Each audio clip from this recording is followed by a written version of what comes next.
Anchor Brewing Fog Breaker IPA.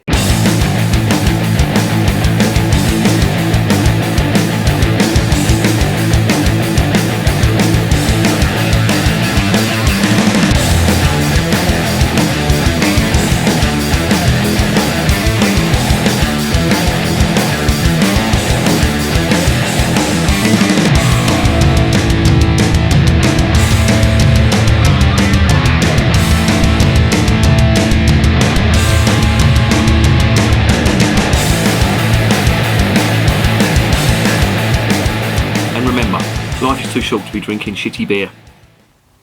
Welcome to another edition of Bands, Bikes and Booze Reviews. It is the 3rd of July, but I'm drinking American beer the day before Independence. Because we British don't like to talk about American independence, do we? I'm only joking.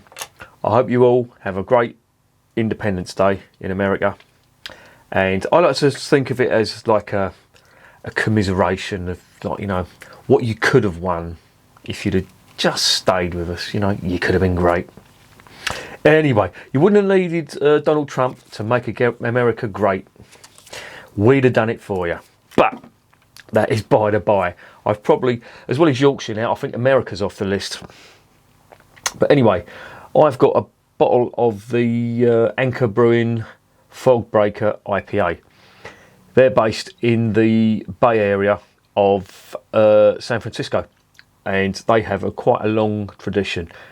And I'll tell you something, I've tried almost all of their beers and they're really good. I do like them, and I've been to San Francisco as well. I really liked it, but fuck me, that was expensive. That is an expensive city to live in, and there's some great pubs there. There really are some good pubs, and I'm sure I must have walked past this brewery and it just, you know, it just completely passed me by. I was there with work, and I'm sure I must have walked past there because we were going to a conference centre. Honestly, IT is the most boring fucking career. If you're thinking about getting into it, don't. Do some real work. Anyway, yeah, this is their Fog Breaker IPA. Now, it doesn't say what sort of IPA it is, but judging from the hops, and I'll get onto them in a minute, this is an American style IPA, and it looks quite hazy through the bottle, but I can't really tell until I get it open. But this company are steeped in tradition. They were originally around at the time of the gold rush in California, and that's, you know, they moved out there to brew beer to feed all the prospectors that had gone out there back in the 1800s. And they've been brewing beer ever since, and brewing some quite decent beer too. Their steam beer, which I think is their flagship beer, is really good. I suggest you check it out, but I think anything that comes from this brewery is good. So let's stop gassing about the brewery and let's start gassing about what this is.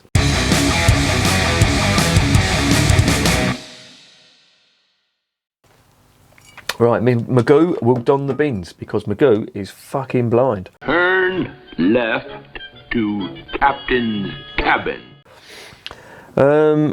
Yeah, this is a 355ml bottle, which is standard for the American market. The ABV on here is 6.8, so that's pretty hefty, but it's in keeping with an American style IPA. There's the label. If you can see that, let me just get that. The fucking lighting in here needs really sorting out. And there is the cap. That is in keeping with all their caps because they have a different colour code but with the same Anchor logo on there. Very nice indeed. They do some great stuff, as I said before. And this contains some serious amount of hops. Now, they've dry hopped this as well. Now, I've just got over what they've put into this. I've looked on the website and I've got the brew sheet is available there, which is really handy for, you know, people that really are interested in what goes into a beer. This is Apollo hops, and they're used for bittering. They're a high alpha acid hop, and they're used in the boil.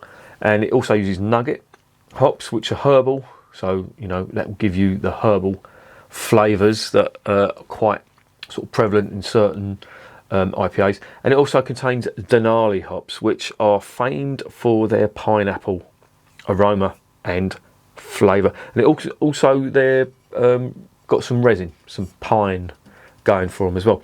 Then it's dry hopped, and you get some Denali hops, which I've just explained. But you've got Citra and Citra Cryo. Now Citra, they need no introduction.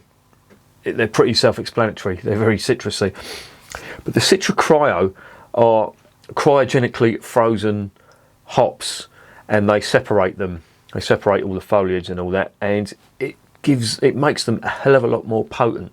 So you get tons and tons of flavour, and it also reduces the bitterness as well. So they are perfect for dry hopping. Obviously when you boil hops, you're getting all them acids out, and they give you your bittering. But with the cryo stuff, that them bittering acids are reduced a hell of a lot, and they're twice as potent. So any flavours you get from that as well are going to be a hell of a lot stronger. And it also contains Cascade as well, which is that's quite a well-known American hop, and it's well known for its flower, spice, and citrus, but mostly for its grapefruit aromas. So this, I'm imagining, is going to be a typical American IPA, and it also contains wheat. So it's probably going to be a little bit hazy, I imagine. So let's stop gassing and let's open it up and see what it is. I've got the cap lifter here, so I'm going to put this to good use.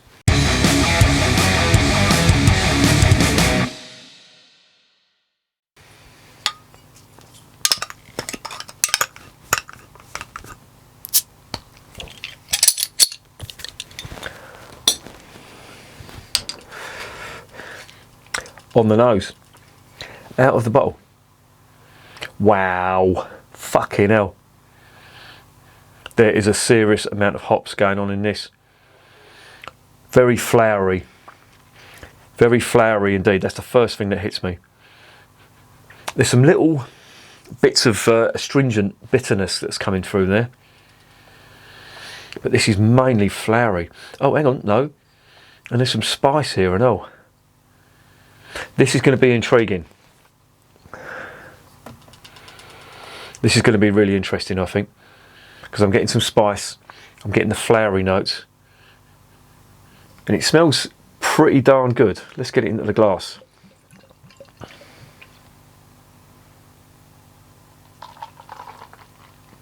Oh, that is pouring really nice. Lovely and hazy, very lively. Look at the size of that head. I don't know whether there's any residue at the bottom, but if there is, it's going in. That is lovely. It looks amazing. It's a fair bit of carbonation, 3-finger head. It almost looks like a wheat beer, and it's quite hazy. It's like a yellowy, hazy colour on the nose.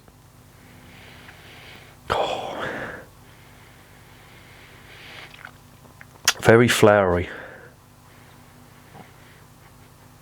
and that could be coming from the Cascade hops. Really nice. Let's get it down the hatch.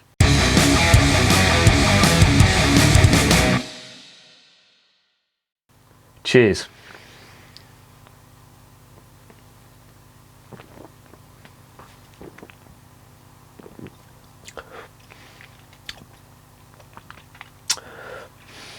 Wow,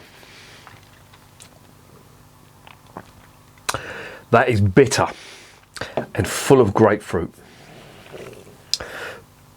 God. Honestly, the grapefruit on this is really, really intense, and it's making for a bitter style West Coast IPA.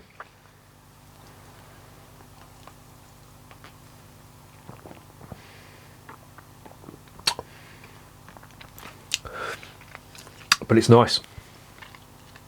I do like this. God, that doesn't leave a bitter finish in the mouth.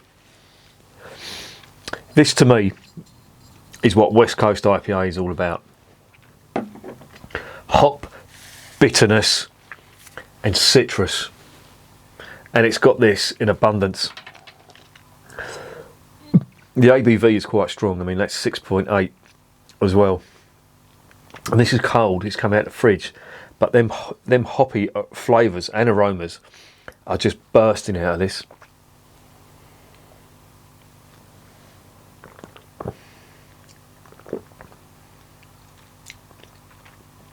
I really like that. And I'm not a massive fan of these super citrusy, bitter West Coast IPAs.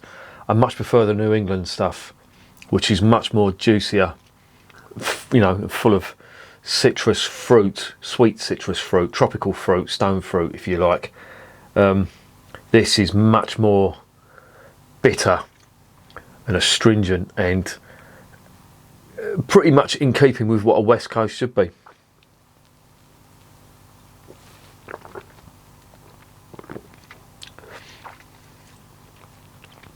This is what's made America. This is what has made everyone sit up and take notice of American brewers. Now, I think this was first brewed in 2018, so it's a bit late to the party. And yeah, it's probably, you know, they've probably copied, you know, the West Coast style.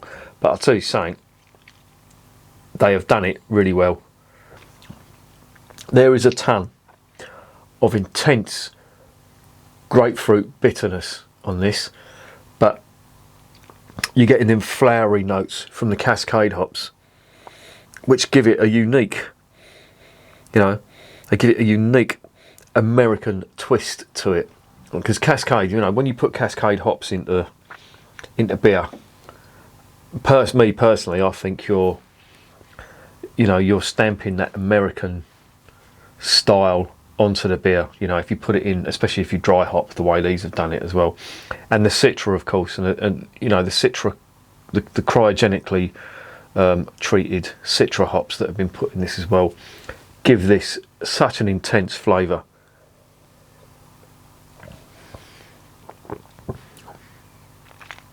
Oh, and even now, there's a little touch of malt on there. I'm sure that's because I've had my hands around it and it's sort of warmed it up slightly. But yeah, I am getting a little touch of malt on there. But this isn't about the malt at all. This is all about the hops. And it's really nice. I mean, I'm not a massive fan of West Coast, as I've said. But I'll tell you something, I just find myself, you know, taking sips out of this. This is really drinkable. And there's a lot of that flowery sort of flavour and aroma that's coming from it, and you know, it's the same. I imagine it's, you know, they've used Cascade hops in Goose IPA, but it's that same flavour that was, you know, so prevalent in the Goose IPA that I thought was disgusting. And it just goes to show it's not the ingredients, it is how you brew it. And of course, it's the same flavour here, but when you've got it balanced so well like these have, yeah, this is good. I do like this.